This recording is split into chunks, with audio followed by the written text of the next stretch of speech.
ATN নিউজের নিয়মিত আয়োজন আমাদের কথাই আপনাদের স্বাগত জানাচ্ছি। আমি মাহাদি সেকেন্দার। আমাদের কথার আজকের পর্বে আমরা শুনব ত্রয়োদশ জাতীয় সংসদ নির্বাচনের মাধ্যমে নতুন সরকার গঠন হওয়ার পর সাধারণ মানুষের প্রত্যাশা নিয়ে। তবে তার পূর্বে আমরা দেখে নেব এটিএন নিউজে নতুন সরকার গঠন নিয়ে একটি প্রতিবেদন। এবারে এগিয়ে আসেন বেগম খালেদা জিয়া। বরাবরই মন্ত্রিসভার শপথ হয় বঙ্গভবনের দরবার হলে, কিন্তু এবার ত্রয়োদশ জাতীয় সংসদ নির্বাচনে 2/3 সংখ্যাগরিষ্ঠতা পেয়ে বিএনপি জানায় শপথ তারা জাতীয় সংসদের দক্ষিণ প্লাজায় নিতে চায়। বিএনপি চেয়ারপারসন বেগম খালেদা জিয়ার ঐতিহাসিক জানাজাও হয়েছিল এখানে। বিএনপির চাওয়া মেনে বুধবার বিকেল 4টা পেরিয়ে শপথ পাঠের অনুষ্ঠান। মাননীয় মন্ত্রী শপথ গ্রহণ। বিদায়ী অন্তর্বর্তীকালীন সরকারের প্রধান উপদেষ্টা ডক্টর মোহাম্মদ ইউনূস ও অন্য উপদেষ্টারা, 3 বাহিনী প্রধান, শপথপ্রাপ্তদের পরিবারের সদস্য সহ রাষ্ট্র ও বিদেশি গুরুত্বপূর্ণ অতিথিদের সামনে শপথ নিলেন মন্ত্রিসভার সদস্যরা। শুরুতেই দেশের 11তম সরকার প্রধান তারেক রহমানকে শপথ পড়ান রাষ্ট্রপতি মোহাম্মদ শাহাবুদ্দিন। আমি সশ্রদ্ধ চিত্তে তারেক রহমান সশস্ত্র চিত্রে শপথ করিতেছি যে আমি আইন অনুযায়ী সরকারের প্রধানমন্ত্রী পদের কর্তব্য বিশ্বস্ততার সহিত পালন করিব। এরপর গোপনীয়তার শপথ। রাষ্ট্রের সকল গোপনীয়তা রক্ষার প্রতিজ্ঞা এবং শপথ নিয়ে বইয়ে স্বাক্ষর করলেন নবনির্বাচিত প্রধানমন্ত্রী। এরপর 25 মন্ত্রীর নাম ঘোষণার পালা। নবীন প্রবীণ নতুন অভিজ্ঞদের মিশেলে বর্ণিল মন্ত্রিসভা। সরকারের মন্ত্রী পদের কর্তব্য বিশ্বস্ততার সহিত পালন করিব। শপথ ও গোপনীয়তার শপথ পড়ে বইয়ে স্বাক্ষর করেন মন্ত্রীরা। এরপর প্রতিমন্ত্রীদের নাম ঘোষণা হলো। প্রতিমন্ত্রীদের শপথ ও গোপনীয়তার শপথ পড়ান রাষ্ট্রপতি।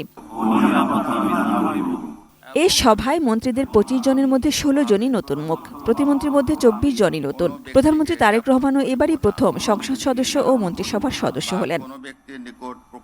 অনুষ্ঠানে চীন, ভারত, পাকিস্তান, সৌদি আরব, তুরস্ক, সংযুক্ত আরব আমিরাত, কাতার, মালয়েশিয়া, ব্রুনাই, শ্রীলঙ্কা, নেপাল, মালদ্বীপ ও ভুটান সহ 13টি দেশের প্রতিনিধিরা উপস্থিত ছিলেন। তাদের মধ্যে ভারতের লোকসভার স্পিকার ওম বিড়লা নয়াদিল্লির প্রতিনিধিত্ব করেন।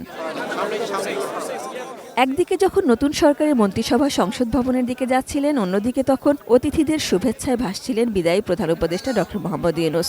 দেশ পরিচালনায় তার অভিজ্ঞতা মাত্র 18 মাসের হলেও সুষ্ঠু একটি নির্বাচন আয়োজন করে নিজেদের বিদায়টা এমন সুন্দর করে নিলেন। অন্তর্বর্তী সরকারের হাত ধরে একটি সুষ্ঠু নির্বাচন এবং 17 বছরের অপেক্ষার পর অবশেষে সরকার গঠন করে জাতীয় সংসদে বিএনপি। এই যে বিএনপি সরকার, তারা কতটা তাদের নিজেদের ত্যাগ তিতিক্ষা এবং লড়াইটুকু মনে রেখেছে এবং বিগত শাসকের ভুল ত্রুটি থেকে শিক্ষা নিয়েছে তা বোঝা যাবে আগামী দিনগুলোতে, আগামী পথচলা থেকে। বিরোধী পক্ষ এবং সবাইকে সাথে নিয়ে তারা এগোনোর স্বপ্ন দেখছে, প্রতিশ্রুতি দিচ্ছে, সেটিও কতটুকু কার্যকর হবে সেটি দেখবে জনগণ। জনগণই আসল পরীক্ষক। সংসদের দক্ষিণ প্লাজা থেকে সাজিদা সুইটি, এটিএন নিউজ, ঢাকা। এতক্ষণ প্রতিবেদনটি দেখলাম, এবার শুনবো সাধারণ মানুষের কথা। এই নির্বাচন থেকে অনেক কিছু শিক্ষা আমরা পাইছি। বিগত বহু বছর এই ধরনের নির্বাচন হয় নাই। আমরা অত্যন্ত খুশি। যারা এখন বর্তমানে ক্ষমতায় আসছেন, তারা এমনভাবে রাষ্ট্র পরিচালনা করবেন যেন বিগত দিনগুলোর ইতিহাস থেকে নতুন কিছু আমরা পাই। বিগত ইতিহাস না তাই না, নতুনভাবে যেমন আমরা কিছু পাই সেই চিন্তা আমরা করি। আমাদের প্রধানমন্ত্রী জনাব তারেক রহমান, তার যে অ্যাটিটিউড বর্তমানে আমি মনে করি অনেক ভালো। আশা করি তার বাবার আদর্শ ধরে রেখে এই দেশকে সুন্দর করার জন্য তার যেই পরিষদ হবে, সেই পরিষদের প্রত্যেকেই জনকল্যাণমূলক কাজ করবে। দুর্নীতি করে তো সেকেন্ড টাইম ক্ষমতায় আসছে অনেক দল, আসার পরে কি হয়েছে এটা দেশের মানুষ দেখছে, সারা পৃথিবী দেখছে।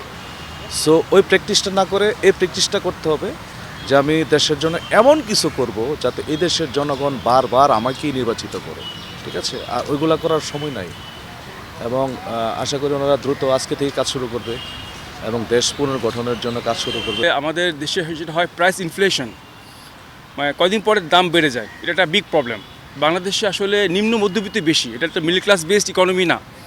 লোয়ার ইনকাম যাদের আছে তারা বেশি এখানে সাফারার, এবং বাংলাদেশের বাস্তবতা দেখা যায় যারা lower income, lower middle class, এটা কিন্তু অনেক স্ট্রাগল করে। আমি আশা করব যে আমাদের বর্তমান সরকার অবশ্যই এই দিকটাতে যেন অবশ্যই তারা প্রায়োরিটি দেয়।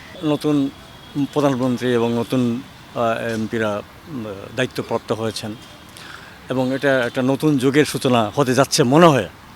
তো আমরা দেশপ্রেমিক হিসাবে এটাই কামনা করব যে দেশ যাতে তার যে রাষ্ট্রীয় কাঠামো, যে বিদ্যমান যে আইনগুলো আছে, আইনের যাতে সঠিক প্রয়োগটা হয়।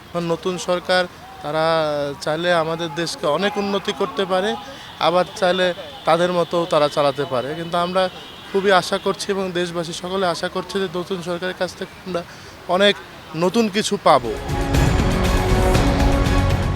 আমাদের কথায় ফেনী থেকে স্বাগত জানাচ্ছি আমি দিদারুল আলম। ত্রয়োদশ জাতীয় সংসদ নির্বাচনের মাধ্যমে নতুন সরকারের যাত্রা শুরু করলো বাংলাদেশ। এ নিয়ে শুনবো ফেনীর সাধারণ মানুষের ভাবনা। বাংলাদেশ সার্বভৌমত্বভাবে টিকে থাকুক এবং বিদেশি শত্রুর আক্রমণ থেকে যেন রক্ষা করার জন্য অস্ত্র মানে বলিয়া নয়, এই দেশের মানুষ এটাই চায়। আমরা কখনো আমাদের স্বাধীনতা বিসর্জন দিতে পারি না। ইনশাল্লাহ এই দেশের মানুষ সবসময় যে সরকারে আসুক, যদি ভিন দেশের তাবেদারি করে, আমি মনে করি এই দেশের জনগণ এটা কিছুতে মেনে নেবে না। জাতীয়তাবাদী দল সরকার গঠন করছে, ওরা তো বড় দল, তো ওদের তো ধরেন দেশ পরিচালনা যথেষ্ট অভিজ্ঞতা আছে। ইনশাল্লাহ আমরা এটাকে খুব ভালোভাবে দেখতেছি।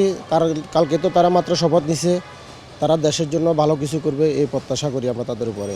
বাংলাদেশে যে গণতান্ত্রিক আবহাওয়া তৈরি হয়েছে এবং কি সর্বশেষ বিএনপির চেয়ারম্যান তারেক রহমান যে মন্ত্রিপরিষদ উপহার দিয়েছে, এটা সুন্দর এবং কি ভবিষ্যৎ ভালো একটা কিছু হবে এই প্রত্যাশা আমরা দেখতেছি।